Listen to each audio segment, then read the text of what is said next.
Assalamualaikum warahmatullahi wabarakatuh. Selamat siang sahabat cerdas. Kembali lagi pada talk show Kedai hari Jumat tanggal 20 September 2024. Nah, tentunya kali ini dengan tema yang berbeda nih. Sinta tentunya ditemani oleh Ustadz Dr. Kiai Haji Abdul Fattah yang akan membawakan tema yang paling mulia di sisi Allah adalah manusia yang paling bertakwa. Nah, kira-kira apa sih hubungannya manusia yang mulia itu dengan takwa itu sendiri? Langsung saja kita tanya ke Ustadz Abdul Fattah. Assalamualaikum warahmatullahi wabarakatuh. Waalaikumsalam. Bismillahirrahmanirrahim. Alhamdulillahirabbil alamin. Wa bihi nasta'inu ala umurid dunya waddin. Summa sholatu wassalamu ala asyrofil anbiya wal mursalin. Sayyidina wa maulana Muhammadin wa ala alihi washabihi ajma'in. Amma ba'du. Baiklah, terima kasih waktu yang diberikan kepada saya. Mari kita niatan belajar bersama bagaimana kita membentuk watak dan watek kita semuanya dalam posisi sebagai hamba Allah. Di mana kita semuanya sebagai hamba Allah ini bukan hanya untuk diciptakan, akan tetapi ada harapan yang dimana dituntut oleh Allah setiap hamba ini mempunyai kualitas untuk mengabdi kepada Allah Subhanahu wa taala. Nah, pada siang ini kita semuanya membahas tentang yang paling mulia di sisi Allah adalah manusia yang paling bertakwa. Sebelum masuk pada tema ini, perlu saya bacakan sebagai acuan bagi kita semuanya untuk berpikir ayat Allah. A'udzubillahi minasyaitonirrajim. Bismillahirrahmanirrahim. Ya ayuhan nas inna khalaqnakum min dzakari wa unsa wa ja'alnakum syu'uban wa qabaila lita'arafu inna akramakum indallahi atqakum innallaha alimun khabir. Yang artinya, wahai manusia, sesungguhnya aku telah menciptakan kamu semuanya dari laki-laki dan perempuan. Wa ja'alnakum syu'uban wa qabaila, bersuku-suku dan berbangsa-bangsa, lita'arafu, agar kamu semuanya saling mengenal. Inna akramakum indallahi atqakum, sesungguhnya orang yang paling mulia di antara kamu sekalian di sisi Allah adalah orang yang paling bertakwa. Kalau dilihat dari segi ayat ini, kok bentuknya umum sekali. Iya, sangat umum. Kata-kata takwa sangat itu umum sekali. Kenapa takwa disebutkan kepada ya ayuhan nas? Kok enggak langsung saja kepada orang yang beriman? Padahal pada umumnya orang yang percaya kepada Allah itu secara sistematis akan mengikuti Allah, mengikuti dalam hal melaksanakan perintah, meninggalkan larangan Allah Subhanahu wa taala. Tapi ayat ini sungguh menarik sebenarnya. Ya ayuhan nas inna khalaqnakum min dzakari wa unsa wa ja'alnakum syu'uban wa qabaila lita'arafu. Karena yang disebut ini manusia, maka Allah sepingin sebenarnya memberikan kabar kepada umat seluruh hamba Allah, manusia di mana saja, dari suku mana saja, dari bentuk apa saja, dari kabilah mana saja, baik laki-laki maupun perempuan, itu mempunyai hak untuk menjadi orang-orang yang mulia di hadapan Allah Subhanahu wa taala. Maka dari itu tidak disebutkan di dalam ayat ini langsung ditujukan kepada umat Islam saja, tapi seluruh umat manusia yang ada di bumi. Kenapa demikian? Karena memang Allah secara irodatnya Allah itu sendiri menciptakan manusia itu bentuknya ya berbeda-beda, sukunya berbeda, Betul. latar belakangnya berbeda, Sifatnya masa hidupnya juga beda-beda. berbeda, nabinya berbeda, rasulnya berbeda. Nggih. Dengan Beda adanya semuanya. perbedaan ini, Allah ingin memberikan petunjuk kepada umat manusia. Meskipun kamu semuanya itu berbeda-beda, maka diharapkan dengan perbedaan itu mempunyai rasa iktirab, takluk, tunduk terhadap zat yang membedakan. Yang membeda-bedakan. Karena keberadaan kita memang dalam posisi ini, kita hidup tidak bisa berpesan kepada Allah Subhanahu wa Ta'ala. Ada yang bisakah kemungkinan, ya Allah, aku minta nanti kalau lahir laki-laki saja lah. Nggak bisa itu request.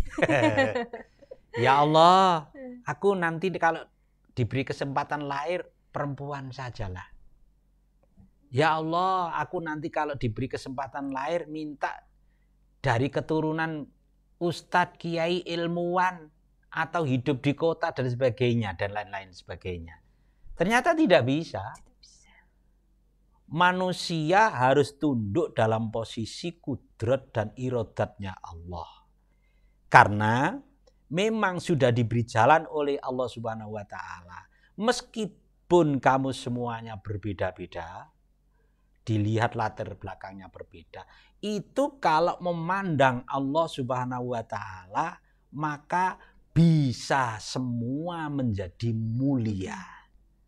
Maka sebutannya inna akramakum indallahi atqakum. Kalau semuanya berlomba-lomba mencari kemuliaan, ada yang sangat fatal dalam kehidupan ini, masih menganggap kalau kemuliaan itu bisa didapat dari harta bendanya. Sehingga orang yang dititipin harta benda yang banyak itu kadang-kadang lupa bahwasanya titipan harta benda itu sebagai sarana untuk menuju kemuliaan. Tapi kan banyak sekali orang yang mempunyai harta benda itu malah justru sangat kurang peduli terhadap makhluk yang lain yang berbeda. Padahal itu sama-sama makhluknya Allah yang jatahnya berbeda-beda. Tapi belum dipandang kalau itu adalah dari Allah Subhanahu wa Ta'ala. Sehingga banyak sekali orang yang alim, orang yang mempunyai harta benda itu belum mampu mewujudkan tujuan Allah takwa itu apa. Yang kedua, banyak pula orang yang menganggap dirinya itu bisa mulia di hadapan Allah, itu mempunyai hujah, harus pinter.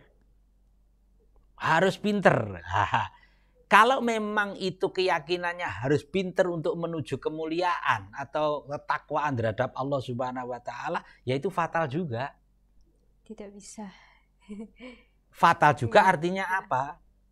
Bisa jadi orang yang pinter itu nanti itu bisa sombong terhadap kepinterannya sehingga menganggap dirinya lebih alim, lebih pinter daripada orang-orang yang memang ditakdiri oleh Allah belum pinter. Nah, begitu juga dari segi keturunan, karena memang kenyataannya keturunan kita itu berbeda, suku-suku, bangsa-bangsa. Kalau ada orang yang percaya kepada Allah, terus sementara belum iktiraf, takluk, berserah diri kepada Allah atas segala kehendak Allah Subhanahu wa Ta'ala, itu pasti di dalam hatinya menganggap bahwasanya keturunannya itu lebih baik.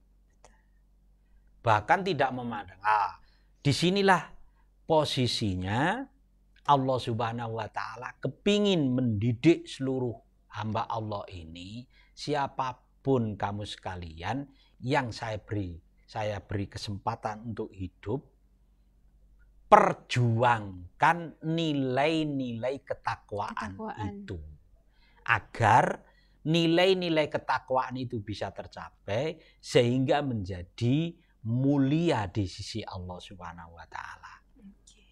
Ini pertama. Masih kata pengantar. Pertama. Yang kedua, ketika kita semuanya dididik oleh Rasulullah Shallallahu Alaihi Wasallam, coba kita lihat takwa itu apa sih hakikatnya?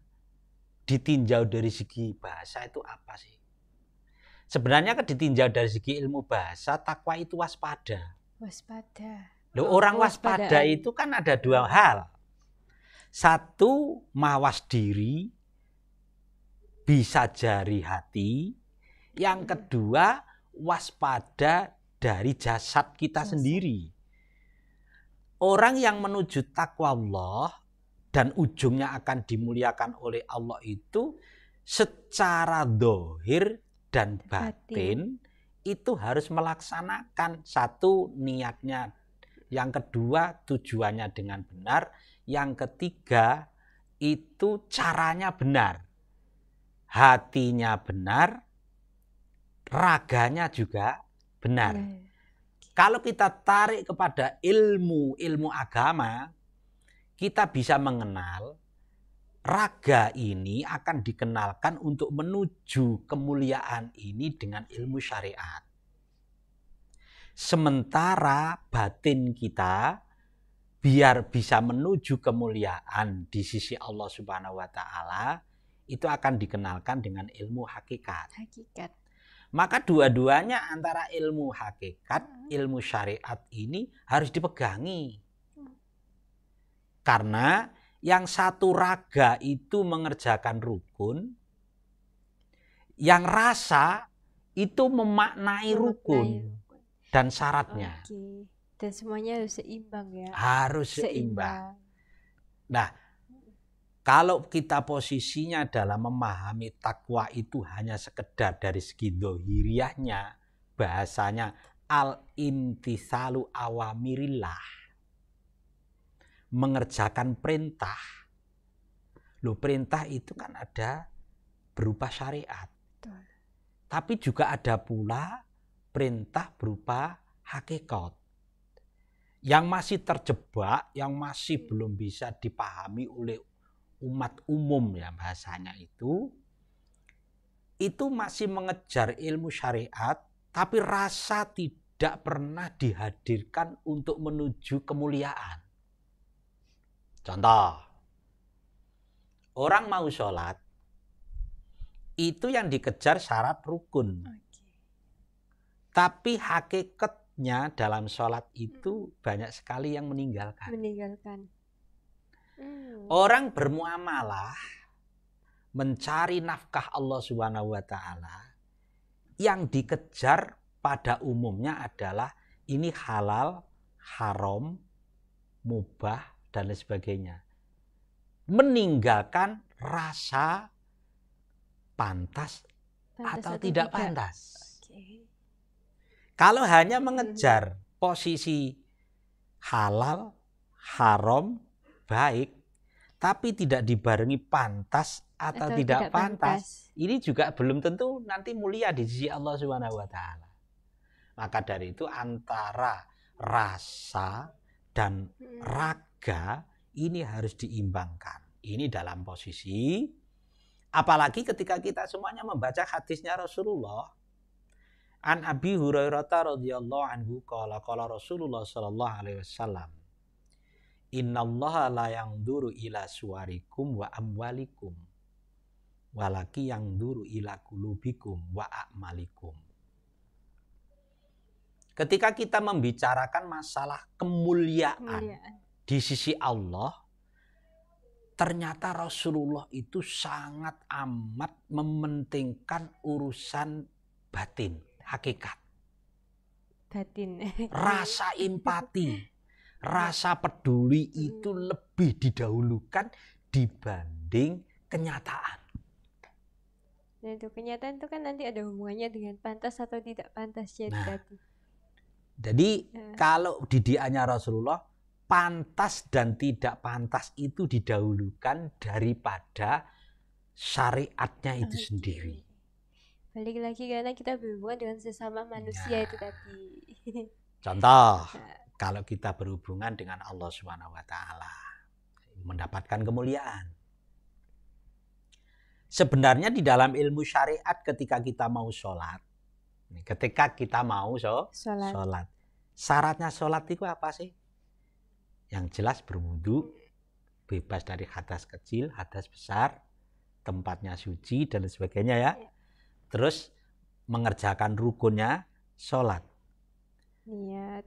Maka dari itu orang yang mengejar yang seperti itu posisinya kadang-kadang terlupakan. Kalau memang nanti didoktrin oleh akalnya itu tidak menuju kemuliaan di sisi Allah Subhanahu wa taala, maka pendidikannya yang penting kan rukunnya tercapai. Nah itu. Sehingga meninggalkan hakikatnya sholat. Pantas atau tidak? Oke. Contoh, kalau kita itu mau sholat, kebanyakan kan rukunnya menutup aurat kan? Betul. Syaratnya menutup aurat. Auratnya laki-laki antara surah warubah, udel nang dengkul. Nek wong wedok, nek mungguhi Imam Syafi'i itu seluruh wajah ila wajah wal kafain. Kan gitu kan? Telapaan. Itu posisinya untuk laki-laki. Coba kalau laki-laki. Pantaskah kalau posisinya dia hanya menghadap Allah Subhanahu wa taala dalam posisi dia punya pakaian yang lengkap, tapi karena dia terdoktrin bahwasanya sholat itu cuma menutup aurat, sehingga posisinya cuma nutupi udel sampai dengkul. Sholat di masjid bersama-sama. Nah itu kan tidak pantas. Kalau mau menghadap Pak Camat, Bupati, mau menghadap orang-orang yang lebih tinggi saja, begitu hebatnya dia bersolek diri. Kenapa menghadap kepada zat yang paling mulia, yang paling tinggi, yang paling perkasa kok malah meninggalkan kepantasan? Nah disinilah kata-kata inna akramakum indallahi atqakum itu tidak hanya sebatas dipandang dari segi yang dilihat oleh mata. Itu tidak bisa seperti itu. Akan tetapi dalam posisi ini walaki yang duru ila qulubikum wa a'malikum. Orang kepingin mendapatkan meraih rasa kemuliaan di sisi Allah Subhanahu wa taala itu sebenarnya yang harus dibenahi itu hatinya. Hatinya dulu. Hatinya dulu harus dibenahi dulu. Betul. Kenapa demikian?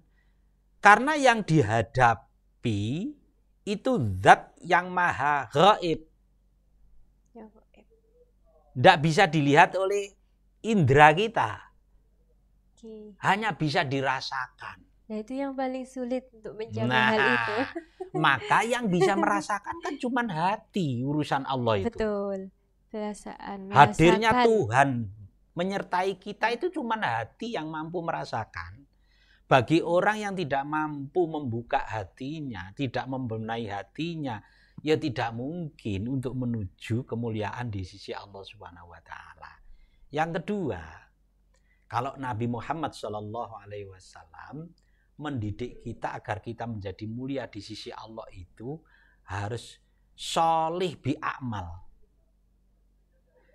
Amalnya harus bagus, perbuatannya harus baik. Lah, perbuatan baik inilah yang menjadi momok di era sekarang. Dengan kecanggihan informasi, dengan godaan keterbatasan fasilitas, orang itu akan meninggalkan kesolehannya dalam bidang amaliyah. Orang nek ngomong ya sapenake dhewe. Orang kalau berpikir ya semaunya sendiri. Kalau orang bertingkah ya sakarepe dhewe. Nah, itu yang paling sulit saat ini tuh. Nah, disinilah pentingnya ketika kita membaca inna akramakum indallahi atqakum, perlu mawas diri apa yang harus kita lakukan melalui dalam posisi kehidupan yang serba godaan selalu ada. Godaan selalu ada ini loh yang paling repot ini. Iya. Awake dhewe iki Paling repot iku godaane. Dalam menjaga takwa itu tadi sangat Menjaga takwa. Sangat sulit itu. Nek bahasanya al-imtisalu awamirillah, semampunya. Ittaqullaha mastata'tum bahasanya. Ya nek bahasa takwa itu manut yang perintah Gusti Allah berdasarkan kemampuan. Tapi apakah ittaqullaha mastata'tum itu nanti kalau menjauhi larangan itu berdasarkan kemampuan? Enggak. Kalau enggak boleh ya enggak boleh. Contoh, apakah dalam posisi dibenarkan kita diperintahkan puasa untuk menuju takwa sebenarnya? Untuk menuju takwa itu. Agar menjadi orang yang mulia kan takwa itu, puasa. Tujuannya sudah jelas. Caranya kita ikut syariat ya mulai sahur sampai buka lagi. Kayak-kayaknya berpuasa. Tapi ketika menjalaninya itu. Menjaga godaannya puasa. Itu yang paling susah. Gak ngerasani sedilu, keri. Apalagi main gadget. Gak ngetik di media sosial. Muncul aja itu. Karu-karuan. Maka dari itu, dalam posisi menjalankan perintah, kayaknya lebih mudah dibanding menjauhi larangan. Nah, takwa untuk mencapai kemuliaan, ya menjalankan perintah yang berusaha semaksimal mungkin menjauhi larangan. Inilah yang pertama. Yang kedua, ayo dalam posisi memahami takwa ini, kita jadikan momen atau bahasanya jimat. Sesuatu yang amat penting, yang butuh perhatian penuh, agar posisi kita ini, kalau sudah menjadi orang yang takwa itu, mendapatkan jaminan di berbagai macam kehidupan dari Allah Subhanahu wa Ta'ala. Yang pertama, kita tahu sudah diberitahu oleh Allah Subhanahu wa Ta'ala melalui ayat Al-Qur'annya. Orang iku nek wis gelem takwa nang nggone Gusti Allah, insya Allah dalam posisinya janjinya Allah itu, dalam segala aspek kehidupan itu akan dicukupi oleh Allah Subhanahu wa Ta'ala. Bahkan dari kesalahan apapun juga akan diampuni dari Allah Subhanahu wa Ta'ala. Itu ketika kita semuanya secara zahir maupun batin sudah memposisikan niatan menjadi orang yang bertakwa, berusaha dengan penuh untuk menjadi orang yang bertakwa, terus menjalankan dengan benar untuk menuju kemuliaan. Nah, disinilah Allah Subhanahu wa Ta'ala berfirman, wa may yattaqillah yaj'al lahu makhrajan wa yarzuqhu min haitsu la yahtasib. Dari satu ayat ini saja ada dua keistimewaan. Di samping kita dimuliakan oleh Allah, wong hamba kok dimuliakan karo jeragan itu ya tidak ada lain kecuali orang-orang yang bertakwa. Orang yang bertakwa ini akan dijamin oleh Allah Subhanahu wa Ta'ala. Yang pertama, segala bentuk persoalan kehidupan kita itu akan diberi jalan keluar. Yang selama ini kita sendiri masih mengandalkan orang lain, tidak mengandalkan Allah Subhanahu wa Ta'ala untuk memberi jalan keluar itu. Banyak sekali orang putus asa. Banyak sekali orang bangkrut itu posisinya sudah muter-muter gak karu-karuan. Mencari solusi ke sesama hamba. Mencari solusi ke sesama orang yang masih sangat membutuhkan. Podo ae. Wadul nanggone wong sing podo sumpeke ya podo ae iku. Tidak akan menemukan solusi. Jadi intinya secara zahir, secara keyakinan pun kita harus mengandalkan menjadi orang baik di hadapan Allah itulah yang mampu menjamin segala persoalan kita akan diberikan jalan keluar oleh Allah Subhanahu wa Ta'ala.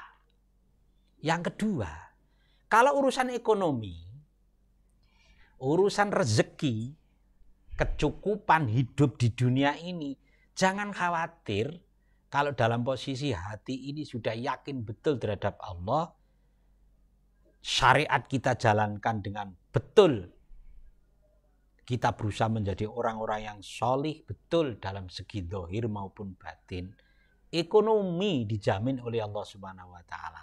Kenapa demikian?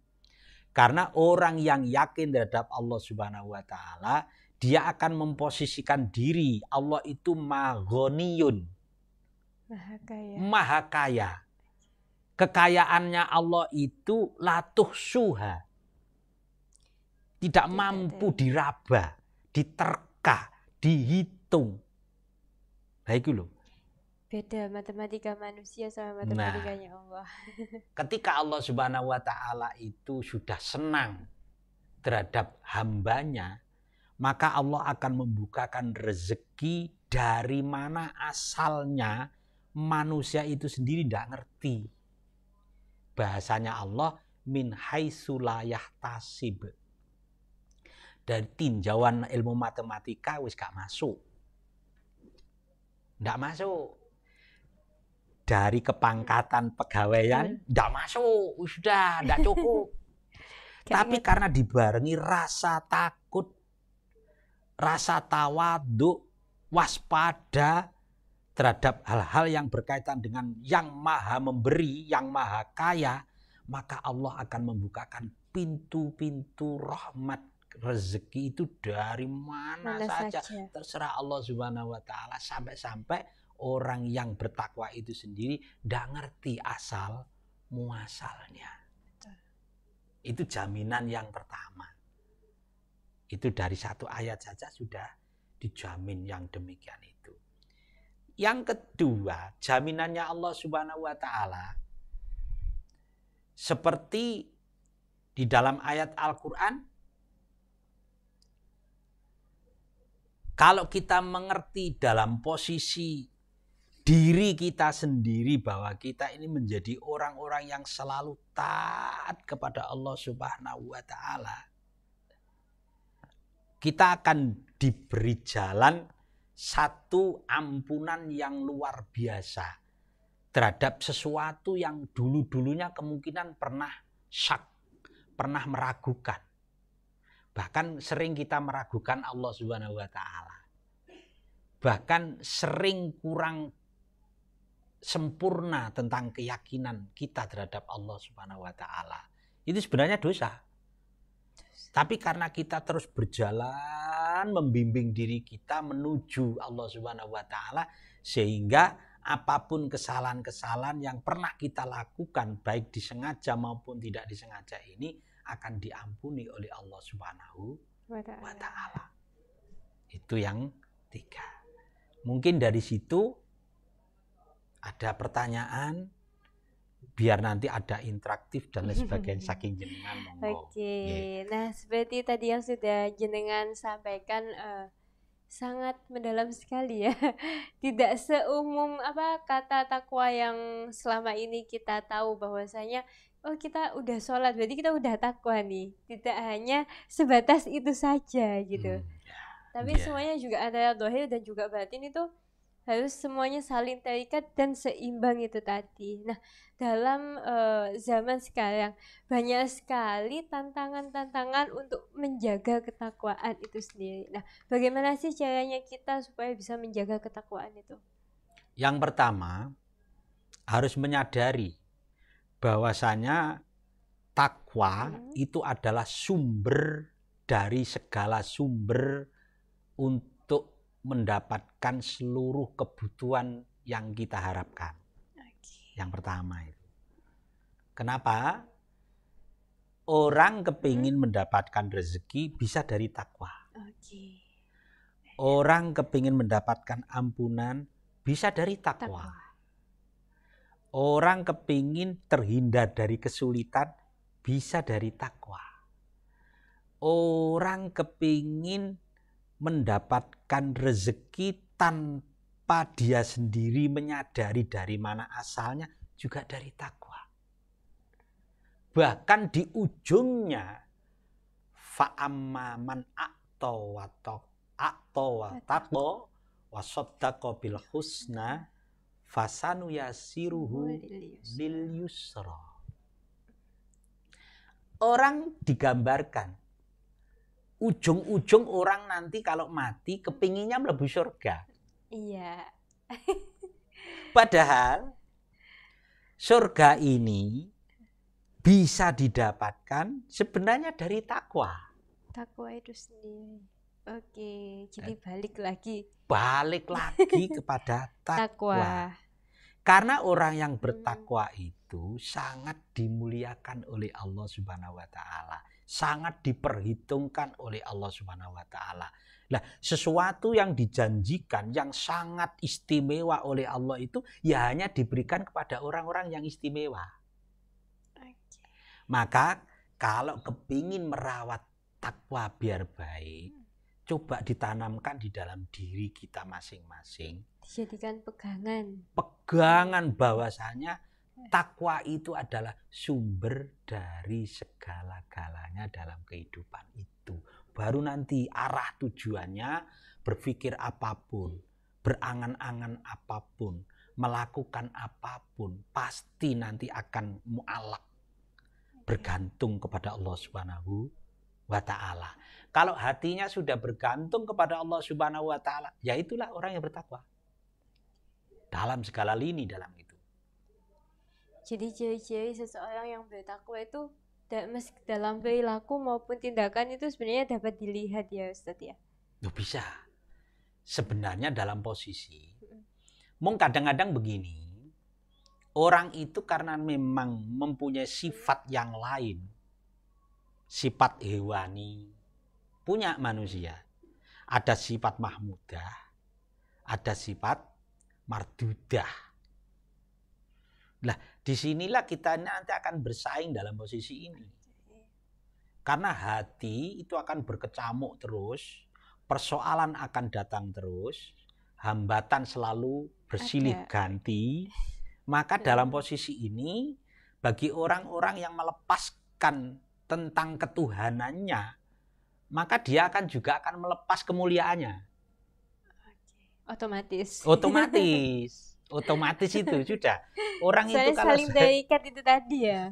Saling terikat antara kemuliaan dan juga takwa itu tadi. Iya.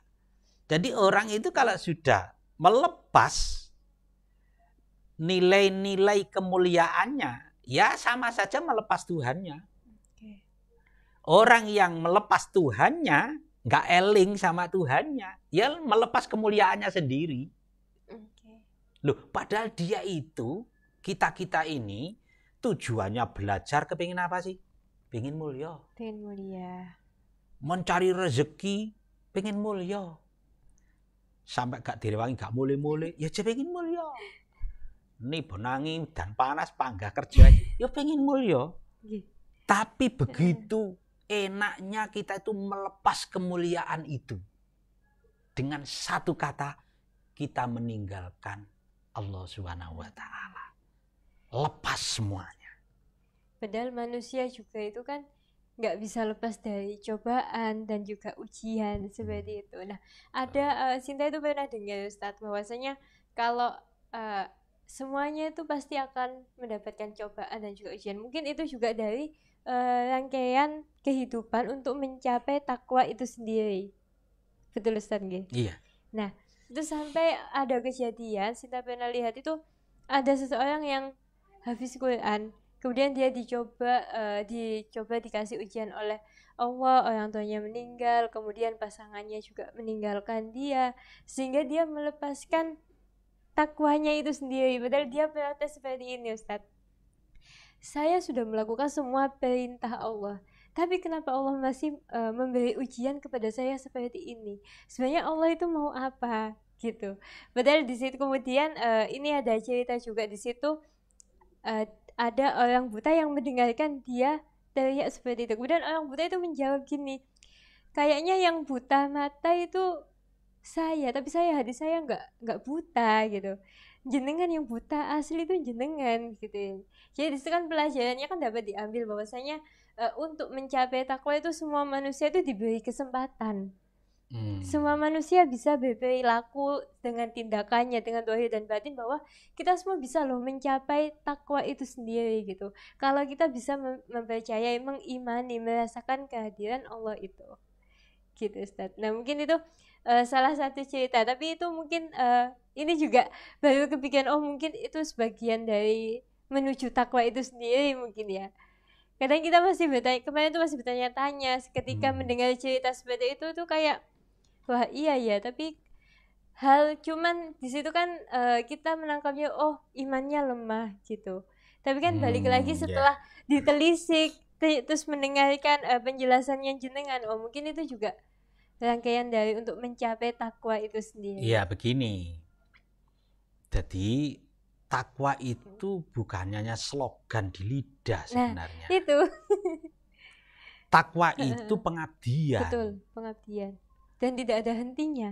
Tidak ada masa berhentinya. Betul. Takwa itu. Coba kalau orang yang sudah punya ilmu, sementara dia sendiri itu posisinya malah justru menjauhkan dia dari Tuhannya, lah malah justru itulah orang yang mencabut kemuliaannya sendiri, meskipun dia posisi hafal Quran. Coba kalau kita lihat, Allah itu berfirman begini, a'udzubillahi minasyaitonirrajim, summa nunajjiyal ladzina taqaw wa nadhurudz dzalimi fiha jasiyya. Pas ini tanya tadi. Summa nunajjiyal ladzina taqaw. Sebenarnya kami itu menyelamatkan orang-orang yang bertakwa. Betul. Tapi ada balainya. Wa nadharudz dzalimina fiha jasiyya. Karena memang perasaan ketuhannya itu sudah miring, maka kami biarkan.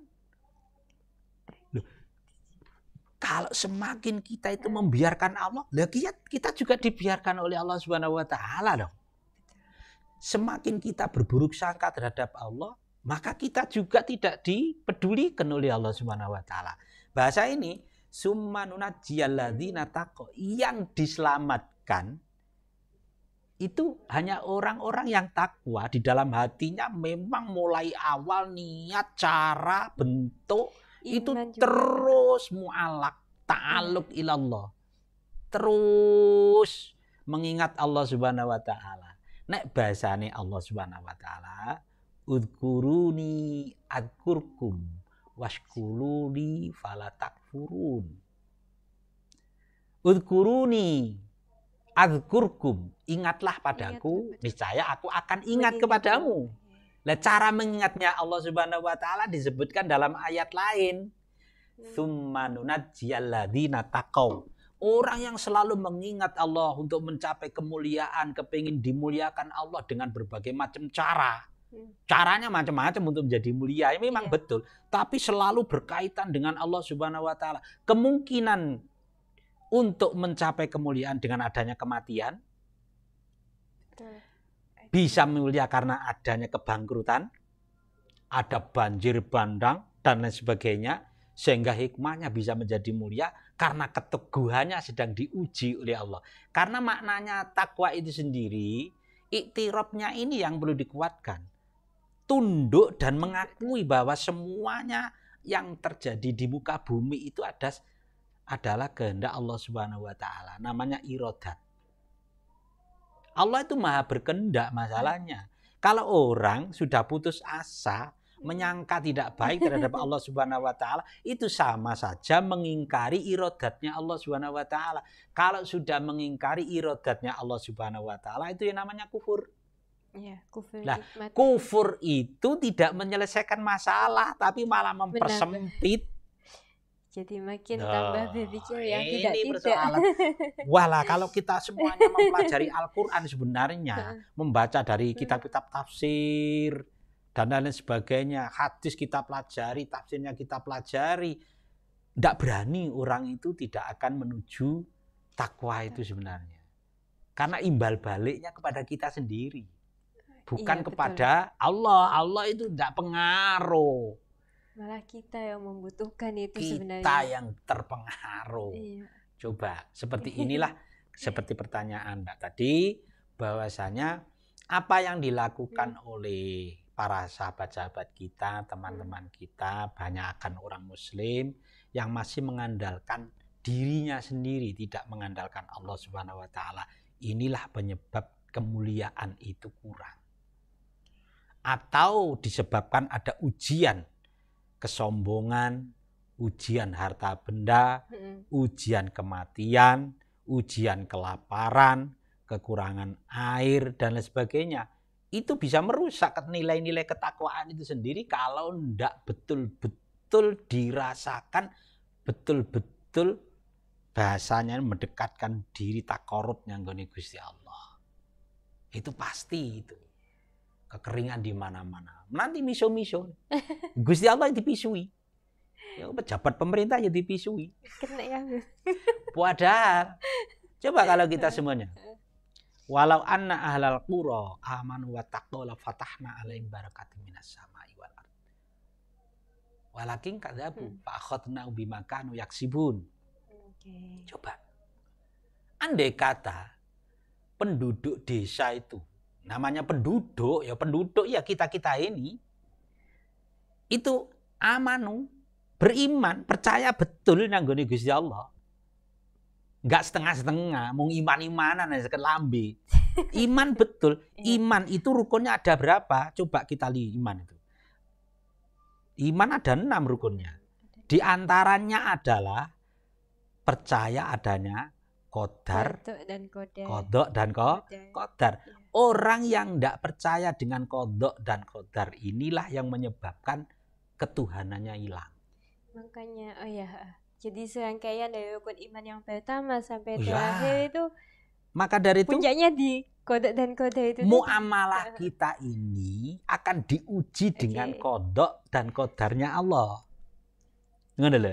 Betul. Nah, maka dari itu ketika kita membaca, bacaan ini juga penting ini. Nabi Muhammad SAW itu pernah bersabda begini. Innal abda la yukhramu rizqa bidunu yusibuhu wala yaruddul qadara illa bidu'a wala yazidu fil umuri illa birru. Rawahu Ahmad. Saya ulangi. Innal abda la yukhramu rizqa bidunu yusibuhu wala yaruddul qadara illa bidu'a wala yazidu fil umuri illa birru. Pas ini tadi. Selalu berurutan, bergandengan. Sesungguhnya hamba itu la yuhramu rizqa bidzunub. Sebenarnya tidak akan mendapatkan rezeki karena dia posisinya itu bukan Allah itu cengit tidak memberi rezeki, tapi pernah melakukan dosa. Itulah rezekinya berkurang. Itulah rezekinya itu hilang. Rezeki itu tidak hanya berupa uang. Nah, bahasanya begini. Semakin kita itu suudzon sama Allah Subhanahu wa Ta'ala, tidak mempercayai kudrat dan irodatnya, kodok dan kodarnya Allah Subhanahu wa Ta'ala, kita telah berbuat dosa. Kalau dikaitkan walau anna ahlal qura amanu wattaqau la fatahna. Loh, la fatahna itu mutlak loh. Pasti akan aku bukakan. Tapi kan walakin kadzabu. Tapi kan kamu semuanya goroh. Bucuk kamu. Cuman sebatas lesan iman, takwa. Abang-abang lambe. Abang-abang lambe. Fa akhadnahum bima kanu yaksibun. Maka program kodok, program kamu tak kei rezeki akeh, tak cabut. Tuh gara-gara awakmu iku gak yakin nang aku nang. Lah bahasanya kasarnya begitu. Nah, ini loh yang perlu. Dan di situ diteruskan wala yaruddul qadara illa bidu'a. Tidak ada sesuatu yang mampu merubah takdir kecuali dengan doa. Usaha apapun, harta apapun, ilmu apapun tidak akan mampu merubah takdirnya Allah. Yang mampu merubah takdirnya Allah itu cuman doa. Lah doa itu kepada siapa? Oh, doa itu pasti kepada Allah yang maha memutarbalikkan dunia ini. Loh, balik ke situ lagi. Wal yazidu bil umuri illa bil. Tidak akan kamu ditambahi umurmu kecuali kamu itu posisinya berbuat baik. Betul. Nek berbuat baik akan tambah umur. Artinya umur ini bisa umur secara nafsi, bisa umur dikenang sebagai jasa. Nah, itu. Para ulama, para kan akhirnya dia itu dikenang sampai kapanpun masih diingat oleh orang. Itu panjang sekali itu. Nah, itu ulama panjang sekali umurnya. Dikenang luar biasa. Nabi Muhammad selalu dikenang di situ. Itu. Monggo. Oke. Sebelum ini sudah mulai habis ya Ustadz ya. Ya, alhamdulillah. Padahal sebenarnya masih banyak yang ingin dibahas nih. Nah, sebelum Sinta tutup mungkin ada pesan-pesan nih untuk sahabat cerdas yang mendengarkan talk show pada Jumat ini. Ya, saya kepingin mengajak seluruhnya umat hamba Allah seperti katanya Ibnu Abbas, karamud dunyal ghani wa karamul akhirah taqwa. Orang kalau kepingin menggapai kehidupan dunia harus kaya. Tapi orang kalau kepingin mendapatkan kemuliaan akhirat harus mencapai takwa. Itu ciri khasnya. Antara duniawi bisa dicapai, akhrawi juga dicapai, tapi dua-duanya ini harus diberi batasan agar posisinya ketika kita beramal duniawi juga masuk pada amal ukhrawinya mendapat. Jangan hanya sekedar kita mau amalah untuk dunia saja. Akhiratnya kosong. Apapun yang kita lakukan di dunia ini, jangan melepaskan zat yang maha menciptakan dan yang maha mengatur kita. Agar posisinya, profesi apapun kita, pekerjaan apapun kita, penghasilan apapun kita, jabatan setinggi apapun yang kita dapat ini tetap terbimbing untuk menjadi orang-orang yang mulia. Karena itu saja. Semuanya juga akan kembali kepada Allah itu tadi. Ya.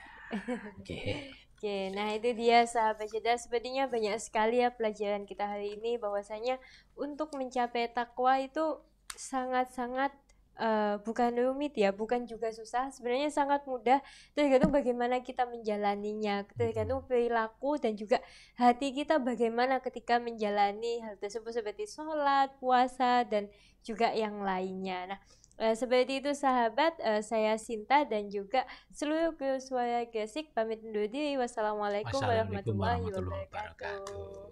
Oke, makasih Ustaz. Sami-sami.